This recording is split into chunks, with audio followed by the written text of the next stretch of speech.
Hi నమస్తే అందరికి ఎట్లున్నారు, బాగున్నారా? పుష్ప సాంగ్ అయితే వచ్చింది. ఈ సాంగ్లల్లో కంటే ఇది ఒక కొంచెం కొంచెం వెరైటీ సాంగ్ భయ. అంటే నాకైతే ఫస్ట్ అంటే అందరూ నచ్చలేదు బాగలేదు అంటారు, కానీ ఆ సాంగ్ ఓకే భయ, నాకైతే మంచిగా అనిపించింది, అదేం పర్వాలేదు. కానీ ఫస్ట్ అంటే పాడేది ఉంటుంది కదా, లిరిక్స్లల్లో అదొక్కటి మాట్లాడుకుంటే ఏదో చేసినట్టు ఉంటుంది, కానీ మిగతా అంతా కిసిక్ అని దెబ్బలు పడతాయి, అది అంత హైలైట్. అది యూట్యూబ్లో మంచిగా అనిపించేది, మనం థియేటర్లో చూస్తే అప్పుడు హైలైట్ ఉంటుంది.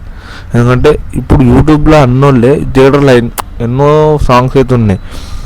మనం మామూలు సాంగ్స్ విన్నాం, కొన్ని నచ్చాయి, అవే కొన్ని నచ్చినేమో థియేటర్లో కూడా అరే అలానే మంచిగా ఉన్నాయి, యూట్యూబ్లో అంతా థియేటర్లో అంతా మంచిగా అనిపిస్తాయి. కొన్ని నచ్చినాయి